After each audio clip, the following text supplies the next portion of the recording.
That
Good morning. My name is Rick. What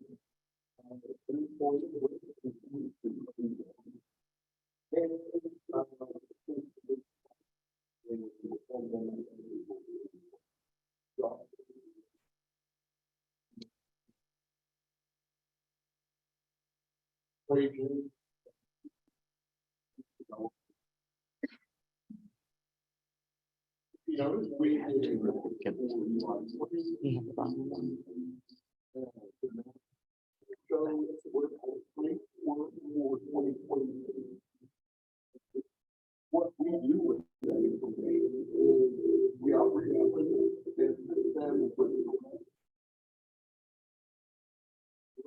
outrage or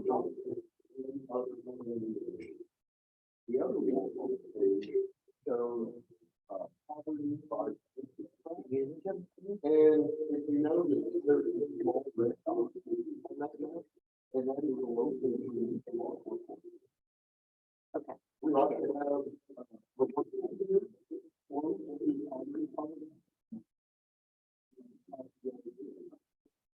so that we can be sure.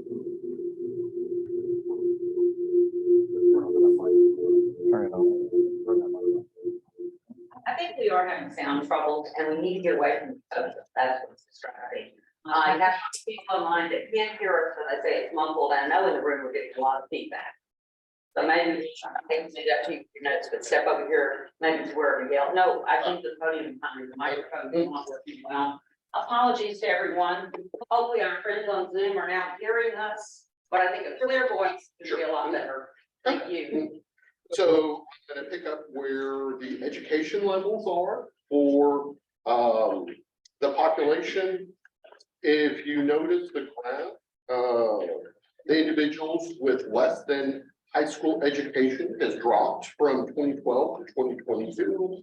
And the individuals with a high school diploma or equivalent, as well as some college, associate's degree, and a bachelor's degree has increased, which is excellent. Employment growth by industry has also increased for practically every industry, with exception of oil and gas. Transportation and warehousing leads the industry growth, with scientific and technical administration and support, healthcare, social assistance, also having significant growth for the industry sectors. And the last thing I'm going to talk about is just the graph on the percentage of employees by size class. And what this shows is the employers with more than 1,000 employees. They make up the majority of employment in Dallas County with 31.3%. So I'm going to go to the next page that talks about targeted occupations. So we review occupations every year to see if we need to add new or any emerging occupations, or find some that need deleted. So this year we've identified 3 occupations that we will add. One of them is a biotechnician and related, and this supports the area's life science, which is we are trying to grow for economic development. Solar installer, solar power is growing every day. And the last one is telecommunications line installer. And this is also another initiative that we're trying to support in the area. All 3 occupations have very good median wages. Biotech, a median wage of $40, solar installer of 30.06, and telecommunication line installer of 30.49. There's one occupation that we're going to recommend to remove, and that is health information and coding. From our research, we find that there's not as many job openings as there used to be. And the people that we send to training sometimes have poor earnings and not as many opportunities for employment. And like we had said earlier in the plan, we welcome and encourage any comments, and we will be accepting those in writing through the deadline of February 28th.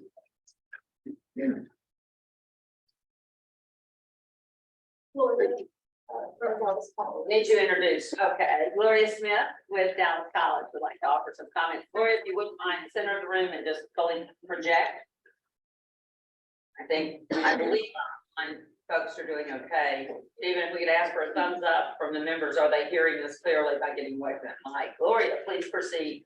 Good morning. I have a couple of comments on behalf of our Vice Chancellor of Workforce and Advancement, Dr. Piper Wilkins, and our Associate Vice Chancellor of Advancement, Dr. Iris Freeman. So Dr. Wilkins first. I am pleased to make a comment of support of Workforce Solutions Greater Dallas as it modifies the 2023-24 Workforce Development Plan for Dallas County.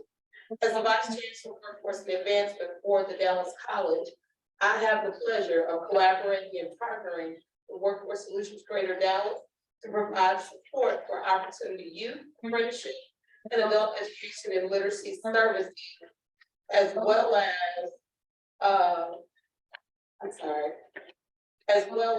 no reduced cost access to technical training for unemployed and underemployed individuals with basic skills and/or English language comprehension deficiencies. These partnerships have supported student completion, credential attainment, and job creation, and continue to promote the growth of business and industry in Dallas County. The economic ecosystem of Dallas requires that we unite together to produce seamless path that narrows and eliminates workforce gaps and barriers while generating a thriving economy that expands employer growth. The proposed 23-24 plan modifications creates a path to expand the workforce landscape in the emerging critical need areas of education, biotechnology, and construction trades.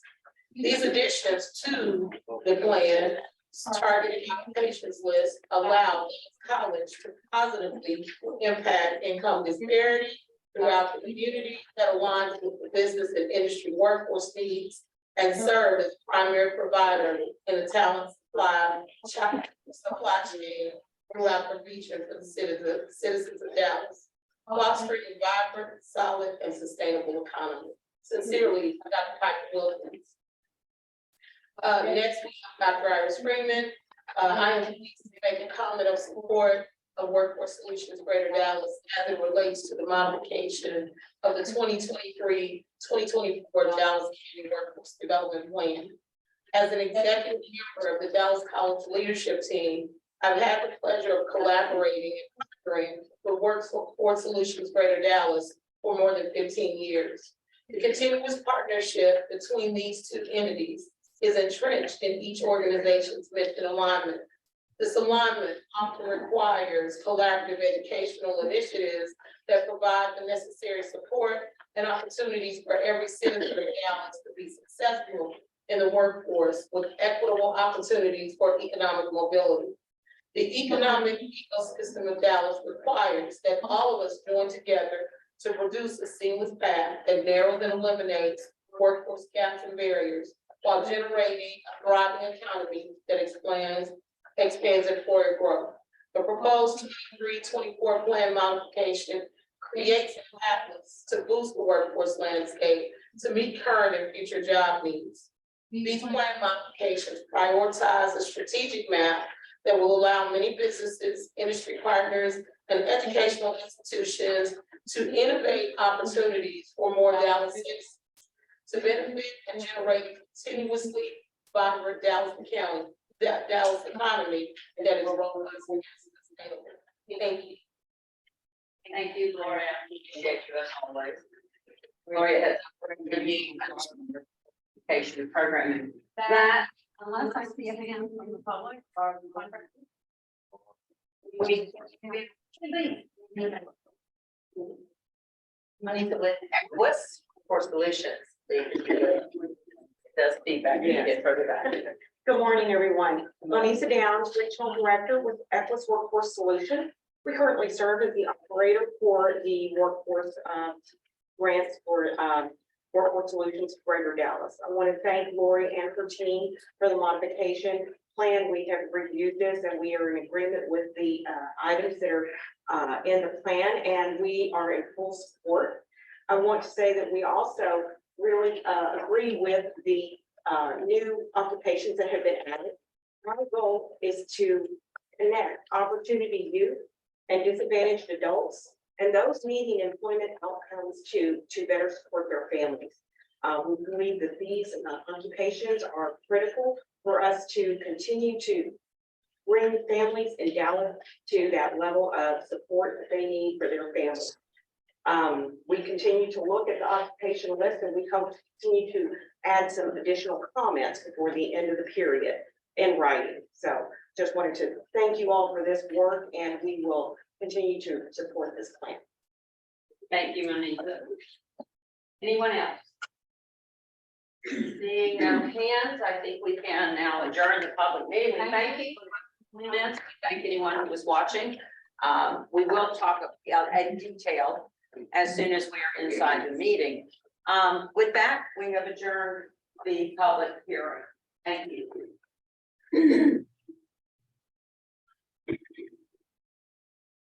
I've been waiting. Call us to order.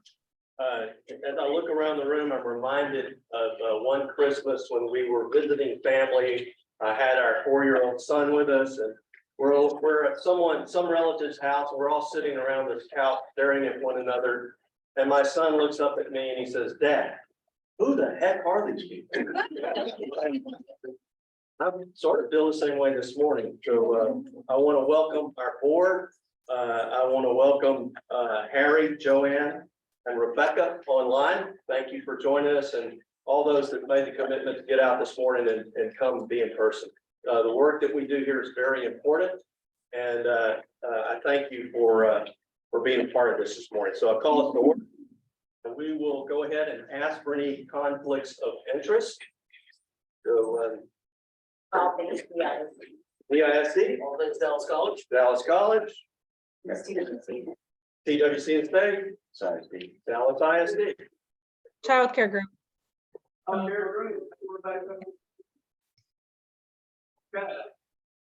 Hearing none.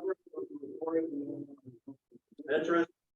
Look at it, our first item on the agenda, and that's the approval of the minutes. Certainly those have been distributed. I would take a motion that we accept the minutes as presented. So moved. All right, I have moved there and seconded. All right. And any discussion regarding the minutes? Okay, therefore I'll take a vote. All in favor, aye. Aye. No one opposed? All right, we've got the minutes passed. We're moving right along. The presentation of the WIOA Act is found in your, you have that as an attachment, and it is in your presentation as well. It's on page 6. I actually got to see the workforce present to the Dallas County Commissioners Court. Lori presented. It was a very good discussion. And very well received. There was some great feedback in that discussion, and I was real proud of our group going before the Commissioner's Court and presenting the WIOA Act. Any other discussion items on that? Okay, so I think we have a board recommendation there that we accept, that we approve this. So I would call for a motion on that. I move we accept. All right, Ken. In a second. I'll second. All right, Bill will second. Any discussion regarding the WIOA Act? All right, so I'll call for a vote. All in favor? Aye. Aye. Anyone opposed? Wow, we're really moving. Thank you so much.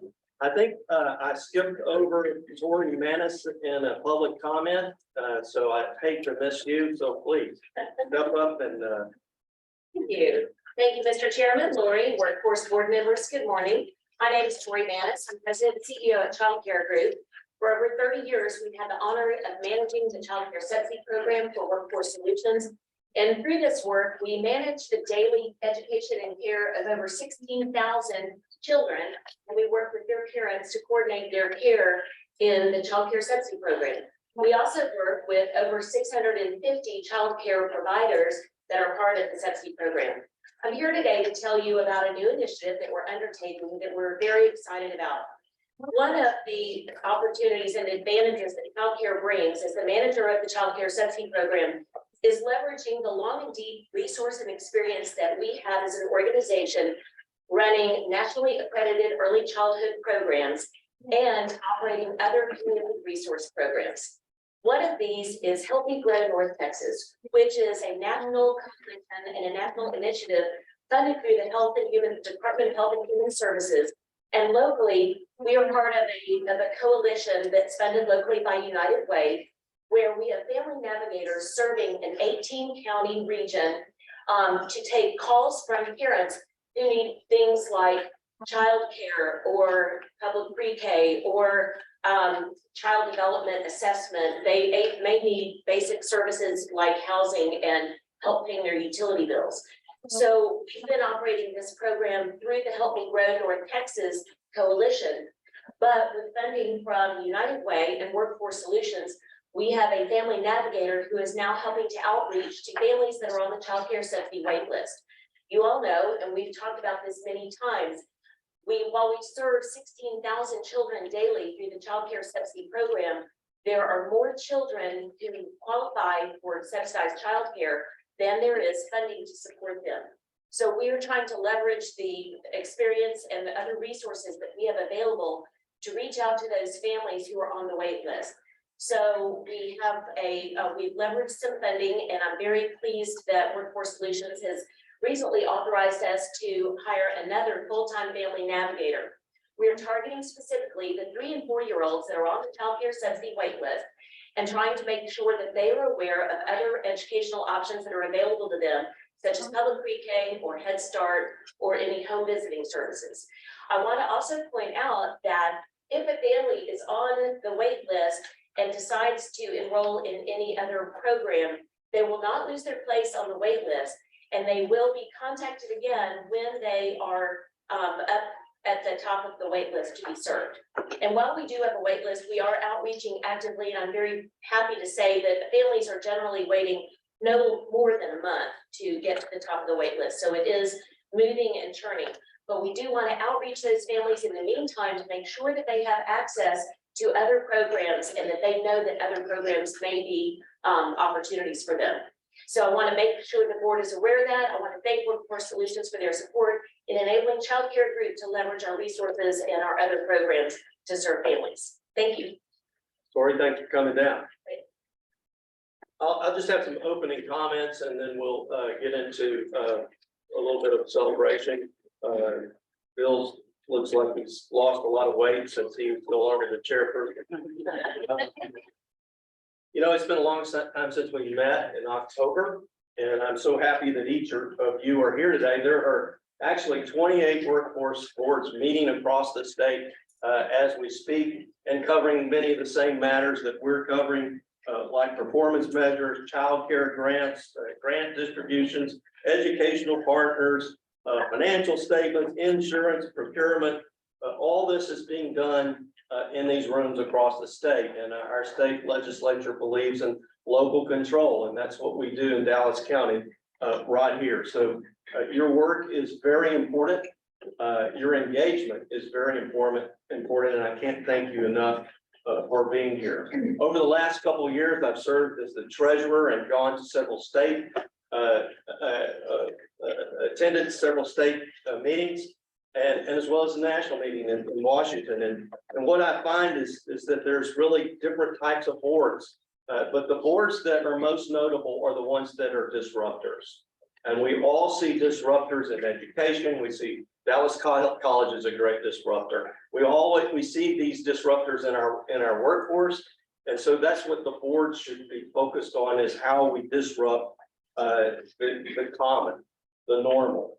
Of course, we have rules and federal guidelines and all these restrictions, but we're to be thinking about disrupting workforce, shaping the workforce, while challenging our vendors, our recipients to look for new solutions and not rest on just our past successes. After all, workforce has changed dramatically in the last bout with COVID. And so we will enforce accountability, transparency, innovation, and best of class services to our clients. In March, you have on your desk a survey. If you would just give this to Barbara. Where's Barbara? Right there. Make sure Barbara gets this. These are dates for our planning session. At one of my first experiences as the chairman of your board was an act of God that canceled our planning session. So I'm listening. I do listen when those things happen, and so we're gonna move that to March. We have 3 dates there that we'll be considering. We'll take a consensus and all get together for a planning session. Now, some might ask, what will we do? And I really have 3 tiers of things that I would like for us to talk about. The first one's board engagement. For us to do the work that we need to do, we need to be engaged. There are 8 meetings that we have a year. So your engagement is critical. So we'll be talking about that. Board governance. We will be going through that as well. That is the core of any board, is how they are governed. And then the last area that I really like to focus on is communication and board communication. Again, I want to thank our staff, our partners, our sub-recipients, our employers for putting their trust in this board. And we do not take, and I do not take this responsibility lightly. So now I am honored to recognize our prior chair, Mr. Bill Dwyer. Bill has been a steady hand in this organization and took a tremendous load on when this organization was faced with COVID. He is a private sector employer, and he has great knowledge of this board and has spent an unparalleled amount of time leading the organization. Bill has exhibited leadership and held our rudder steady during one of the most difficult times. He is the exact leader we needed at the right time. I would also be remiss if I didn't mention our former chairperson prior to Bill, Miss Ellen Coulter.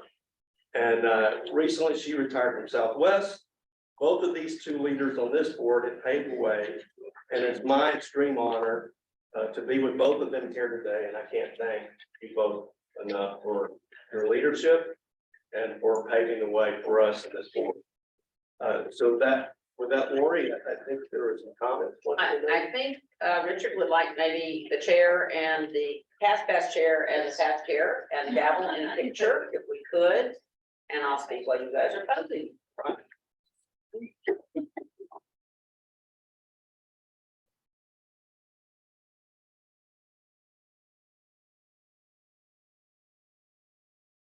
While they're getting there, we poke a little fun at our friend Bill. I don't even think Bill knows this. I'm going to do the read. Bill, you actually had your first board meeting on this very date in 2012. It was February 15th. How ironic is that? So you guys come on through. And I've got a picture up there, Bob Ferguson. I took that picture at Citizens Council a couple of years back. Bob was the first chair of this board in 1983. Bill having, that day we sat at Bob's table. Those 2 are friendly competitors out in the construction field. For those of you who don't know what Mink does, Bill is the president of Mink. We want to thank Bill for 2 years in the chair, 4 years as Ellen's vice chair. Endless state meetings that he has attended to, but always with a smile. I think we have, let's wait for the other picture till I can get a good one of this. You can touch it, it's heavy though, I promise you, it's a lot heavier than a wooden one.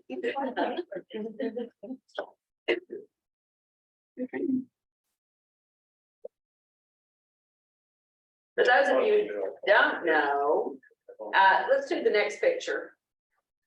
That's the goat and one of his farm animals.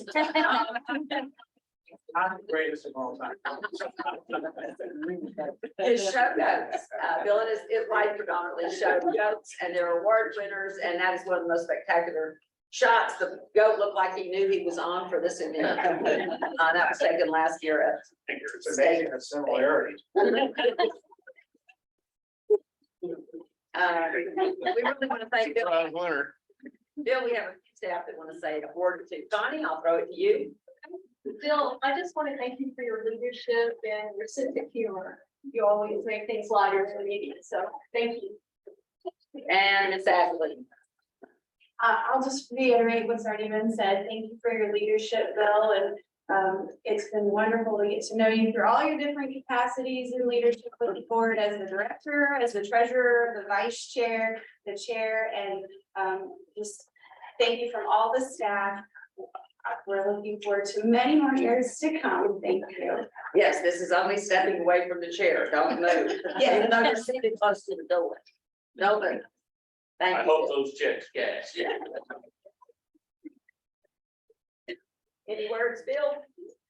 Oh, no, I mean, I really have enjoyed I guess, going on 13 years with workforce, seen the change and everything, certainly dealing with COVID, the transition from Ellen to myself, but first and foremost to Lori and all the staff. This group doesn't tick without, and any group that we're all on board involved doesn't tick without a really deep and successful staff and leadership at the top. So that's my first and foremost thanks there. And then to see the evolution of people come to the board and roll off the board, it's been great getting to know all the folks in the previous years, getting to know you all currently. So thank you all for the last couple of years.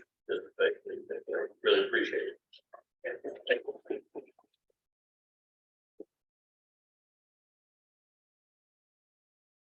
All right, one more item, Stephanie Huerta is from Texas Workforce Commission. In your package, you have her bio. And so we're very happy that she comes up to be a part of our meeting. We think that's a great practice for TWC to be on our board. And so Stephanie, welcome, a very warm welcome. And thank you for joining us this morning. We're rushed for time, where we ask you to sing your song for us. Maybe next time, maybe next time. Okay, I really hate to do this, but we have a closed session at this point. And so I'm gonna have to ask everyone that's not a board member to leave the room. We'll try to be as efficient and as quick as we possibly can. Again, I apologize for our room setup and having to ask you to leave, but we're gonna have to do that. So thank you for exiting the room at this point. Please help yourself to breakfast beverages, and if you walk out the glass doors, there's lots of seating area where you make it comfortable, and we will try to expedite it.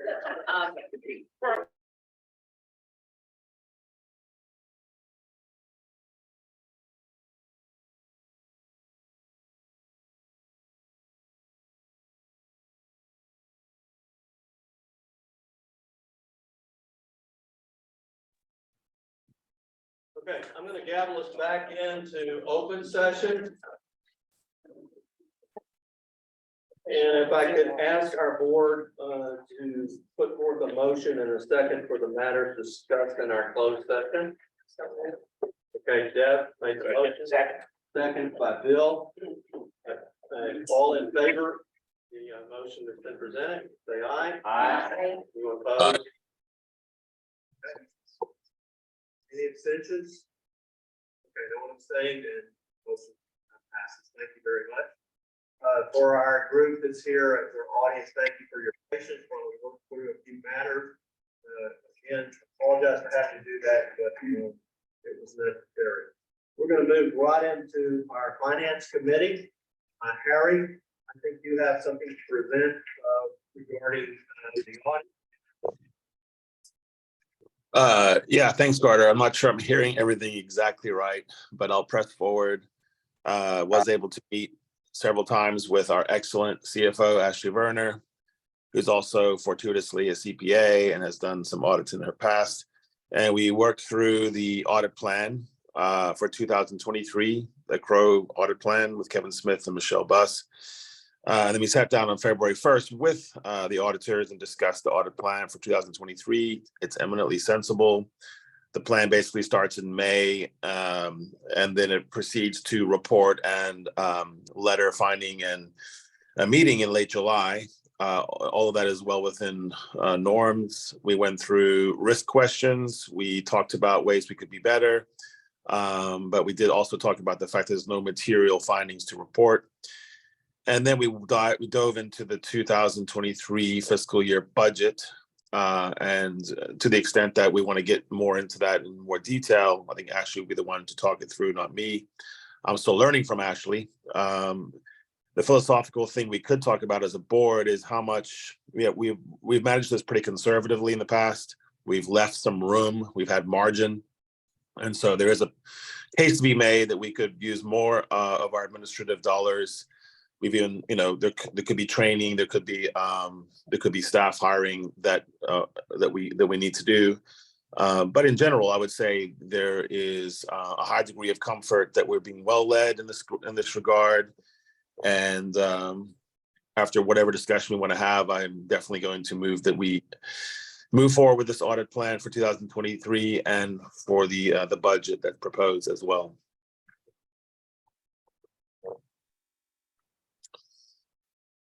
Keeping it brief. Right. I think we'll call for a motion to accept the audit plan as presented. Second. So Miguel. In second. All right. Any abstentions? Okay. All in favor? Aye. Anyone opposed? All right. Audit pass. No extensions on the audit, okay, got it. All right. Ashley, can you hold just a minute? Yes. Is there anything that needs to be voted on in your section? No. Okay. All right, Demetria, why don't you come up and put forth the items that need to be voted on before we lose our form? For the sake of time and respecting everybody's time, there is 4 amendments presented on page 17. There's 2 contractors that provide services with 2 different contracts. That's Child Care Group for the Child Care Services contract. That's $25,711,698,000. And this is for direct care services. Only 2% will be going to Child Care Group for operational costs, and the remaining 98% will go for direct care services to child care providers. There's no questions on that one. I'll move on. Just let me know when you have a question. I'll keep going. The child care quality contract is $3 million. This is additional COVID money we received. We've been working with Child Care Group and other partners to utilize these funds, and these are going directly to child care providers in the hope of them becoming TRS providers. There's been a bill that has moved where every child care provider that is receiving child care subsidy must be Texas Rising Star. So we're working with those providers to help them get to that level. There's an onboarding process, so those funds will be utilized for those activities. The second contractor is Equus Workforce Solutions. They have Workforce Center contract operations because they operate our 7 Workforce Center offices. Sorry. $5,416,782 is the amount we're amending their contract with. It comprised of multiple funding streams, Workforce Innovation and Opportunity Act, as well as TANF, Temporary Assistance for Needy Families. And that is also for operational costs and direct services. The last one is a youth system contract with Equus Workforce Solution is 1.5 mil. That is going for training and workforce work experience opportunities. We want to make it a little bit more robust for this summer for youth to go to work. Any questions on those 4?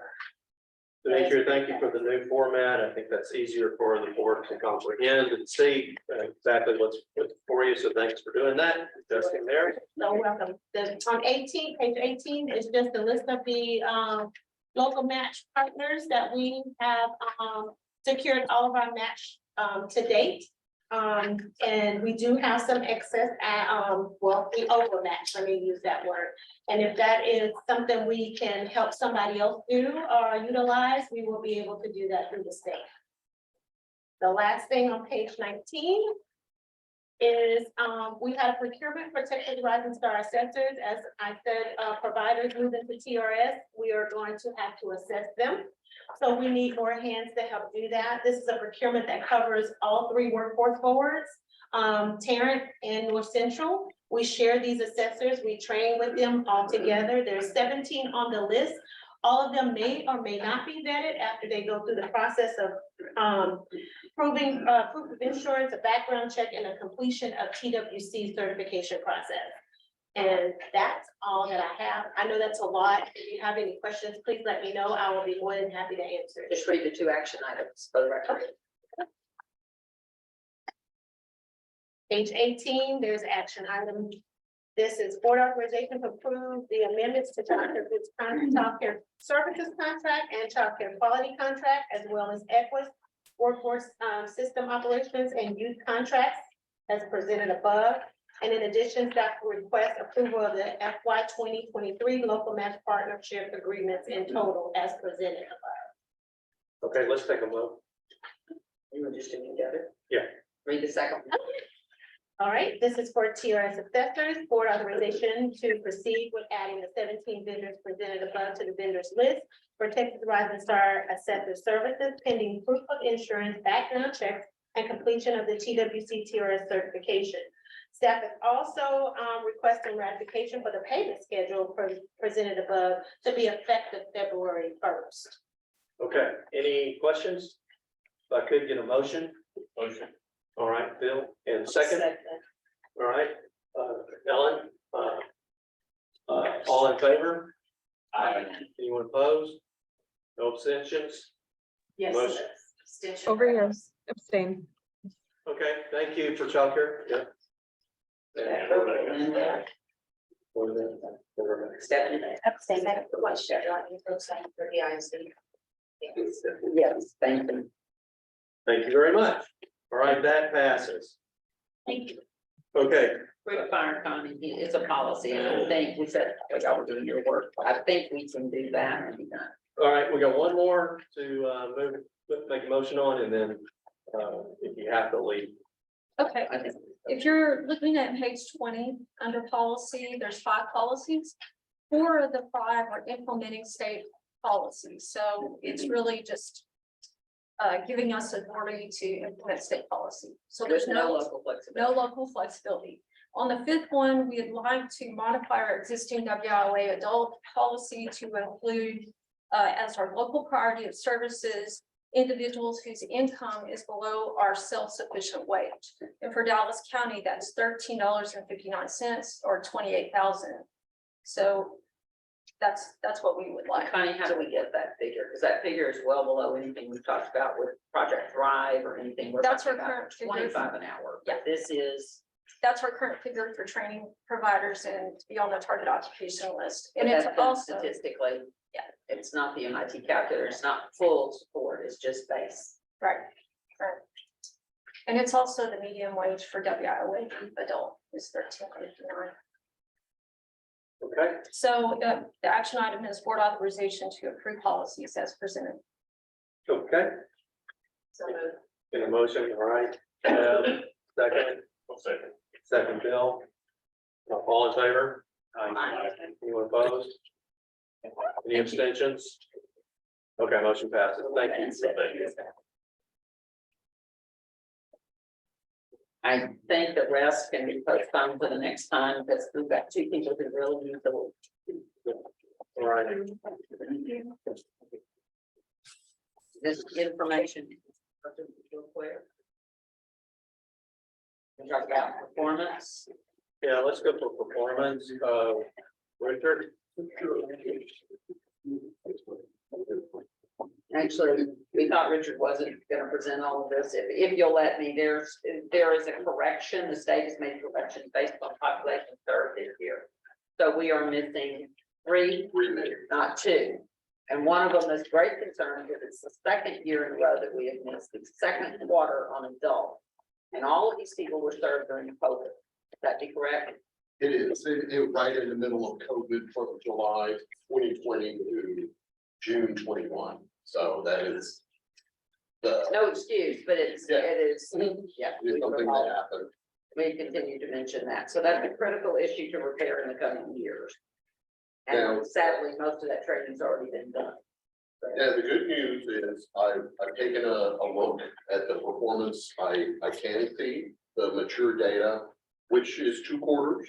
And we are meeting both of those measures that WYA adults Q2 enter employment and WYA adult Q4 enter employment, the retention factors. Both of those are doing well. And I expect them to go up even more when we have the other 2 quarters. Once it gets into 2022, employment really kicked in, especially in Dallas, especially for truck drivers. The review in there was more about, what happens, what impact training does have on our performance. And it was just that kind of analysis to see what happened, how, That's pages 26 through 28. You have little red squares. Carter asked me, what are the little red squares? Well, that means that these providers did not meet the measure that we did not meet. And we want to draw your attention to truck driving seems to be the most significant industry at this point. and that as an industry, it does pick up as well in those 2 quarters. I did look, and things, like I said, I expect them to even get a little better. All right. Thank you, Richard. And the last is Becky with quality assurance, but the reports are here and there's no action needed. It was just a fire. Okay, and I always am reluctant to skip over finance. Is there anything that you would want to point out that is? Really, all I can share was about, those items that we will line, those are grants where we have the funding available that Demetria was going to ask afterwards to approve to contact.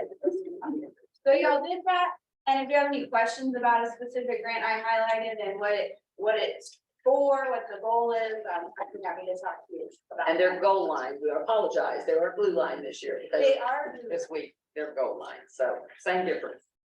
Phil, I do want to apologize to staff that we did not get through all your presentations. We had some extraordinary matters that occurred that we just really had to handle. So again, I apologize to our audience and to our staff. What you do is extremely important. It's extremely valuable. It does get in our package. We do look at it. But I apologize if you weren't able to present, and we'll make that. And as my first chair meeting, we're running over. I apologize. You don't have to pay me overtime. All right, fill out your forms. Be sure to get those to Barbara. And for that, we'll call adjournment. Thank you very much for being here.